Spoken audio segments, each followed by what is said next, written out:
Bonjour à tous, bienvenue dans les coulisses du loisir. Joacamp, c'est une marque que je pensais avoir suffisamment couvert. On avait déjà filmé un fourgon et 2 profilés, mais il me reste encore un modèle, et pour le coup celui-ci, il mérite une vidéo.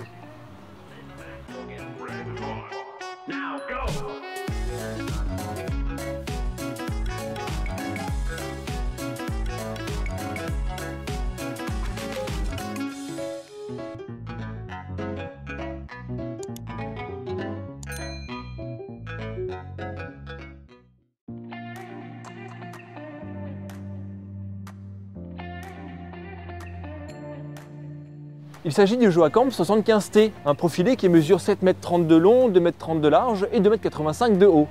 Alors pour ceux qui ont hiberné pendant ces 2 dernières années, Joacamp c'est une marque qui est nouvelle sur le marché de l'entrée de gamme et qui appartient au groupe Pilote. Du coup le 75T est particulièrement intéressant car il propose une capacité d'accueil familiale jusqu'à 5 personnes.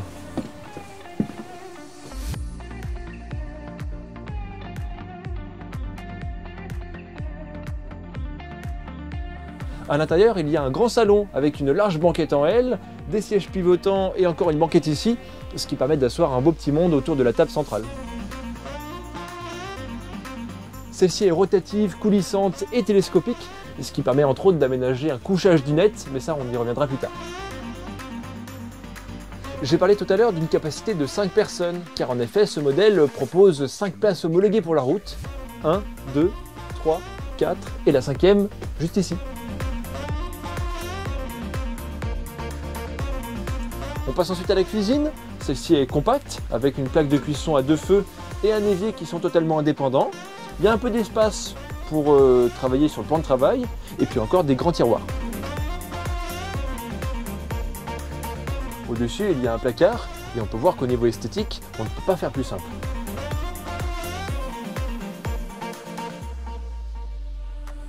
Pour se positionner en entrée de gamme, le fabricant doit trouver des moyens pour réduire ses coûts de production.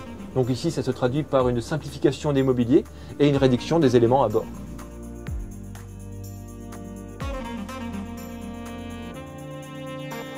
Le frigo, quant à lui, reste standard. C'est un trimixte qui offre un volume de 133 litres. Et en dessous, on a aussi un tiroir, un grand tiroir.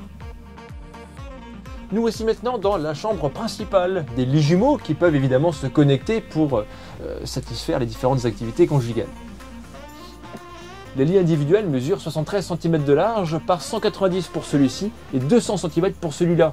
Et après, avec la connexion centrale, ça devient du king size. Ça, c'est vraiment intéressant. C'est une option que je vous recommande vivement.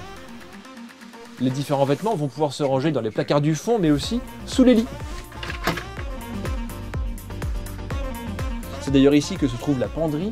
L'accès n'est pas le plus pratique. En général, les lits peuvent se basculer, mais ici, on voit que Joacamp a appliqué sa politique du plus simple.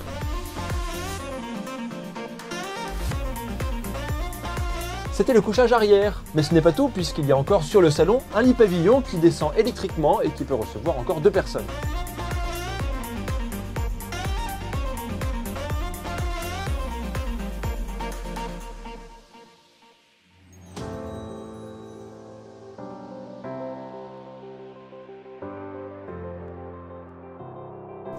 Il mesure 125 cm de large par 200 de long.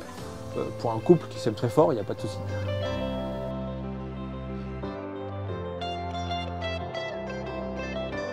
Et enfin, le dernier couchage, celui dont j'ai parlé tout à l'heure, qui va pouvoir s'aménager de façon ponctuelle sur le salon. Et encore une fois, 80 cm de large par 200 de long, ça autorise un certain confort. Joacamp ne fournit pas des coussins. Dans d'autres marques, on a quelques petits coussins de qualité plus ou moins bonne, mais au moins il y en a. Alors que là, bon ça ne fait pas mon affaire. Bon, du coup, le compte est bon. On a bien 5 places pour la route et 5 places pour faire dodo. Allez, bonne nuit. Allez, arrêtons les bêtises et voyons maintenant comment le fabricant s'en est sorti avec la salle d'eau. Sans surprise, le WC, la douche et le lavabo doivent cohabiter dans le même espace. En journée, on a un accès direct aux toilettes et au lavabo. D'ailleurs, celui-ci est plutôt bien fini, j'aime bien. Il y a des rangements sur le côté, assez profonds, mine de rien, on peut en mettre des brosses à dents. Et enfin, lorsqu'il s'agit de prendre la douche, il suffit de tirer la paroi et nous y voilà. En termes d'espace, c'est très correct. Il y a même de série un caillebotis qu'on va remettre en place après la douche, histoire de ne pas se mouiller les pieds si on y retourne pour se brosser les dents. En fait, je me suis pas coiffé ce matin, moi. Les 2-3 poils que j'ai sur le caillou, ils rebiquent. Et en termes de ressources, ce modèle répond au standard. On a une réserve d'eau propre de 130 litres et une réserve d'eau usée de 95 litres. Et du côté du chauffage, c'est un Truma de 4 kW qui fonctionne sur le gaz. Il y a bien sûr un panneau de contrôle qui permet de vérifier ses niveaux d'eau et d'électricité, et juste à côté la commande de chauffage. L'aménagement de ce camping-car me semble très fonctionnel. C'est simple, on est d'accord, mais ça me paraît assez rationnel. Les rangements sont corrects, et puis cette conception plus simple a tendance à me rassurer. Au fond, moyen de fioriture, moyen de panne. Alors on va du côté de la soute. Comme souvent, l'implantation lit jumeau y est relativement favorable, ça dégage en tout cas un beau volume. Par contre ici, la hauteur n'est pas forcément suffisante pour envisager de mettre des vélos complets debout. Si on veut en avoir avec soi, il faudra prendre un porte-vélo. D'ailleurs, le porte-vélo, on ne se pose pas tant de questions, mais il y a énormément de choses à savoir et un certain youtubeur vedette a déjà fait une vidéo sur le sujet.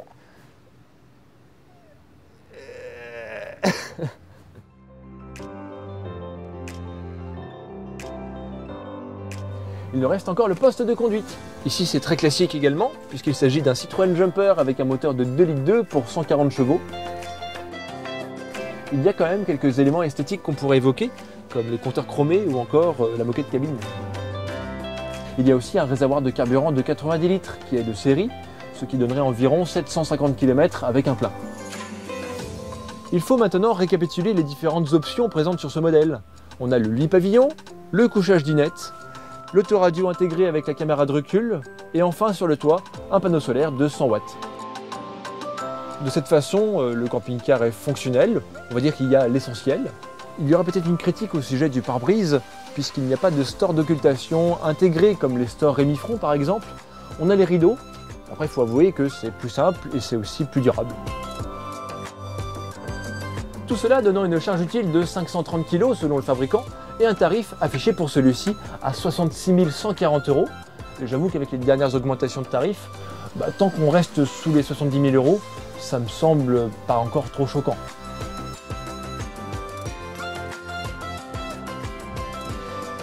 C'était le Joacam 75T, posé sur la concession Univers Niort Aérodrome, concession dans laquelle je passe déjà pas mal de temps parce que en fait j'y ai mes bureaux pour l'écriture, le montage des vidéos. Du coup le bureau n'est pas directement accessible au public. Par contre si jamais l'envie vous prend, n'hésitez pas à me faire appeler, puis je viendrai vous saluer avec plaisir. Dans tous les cas, sur ces bonnes paroles, je vous dis à très bientôt. N'hésitez pas à vous abonner à la chaîne si l'envie vous prend, à laisser votre avis dans l'espace commentaire. Il y a un magnifique soleil. Oh, il fait bon. Il caille ce matin. Pop, pop, pop, pop. Et du coup, sur ce, je vous dis à très bientôt pour une prochaine vidéo dans les coulisses du loisir. Désolé.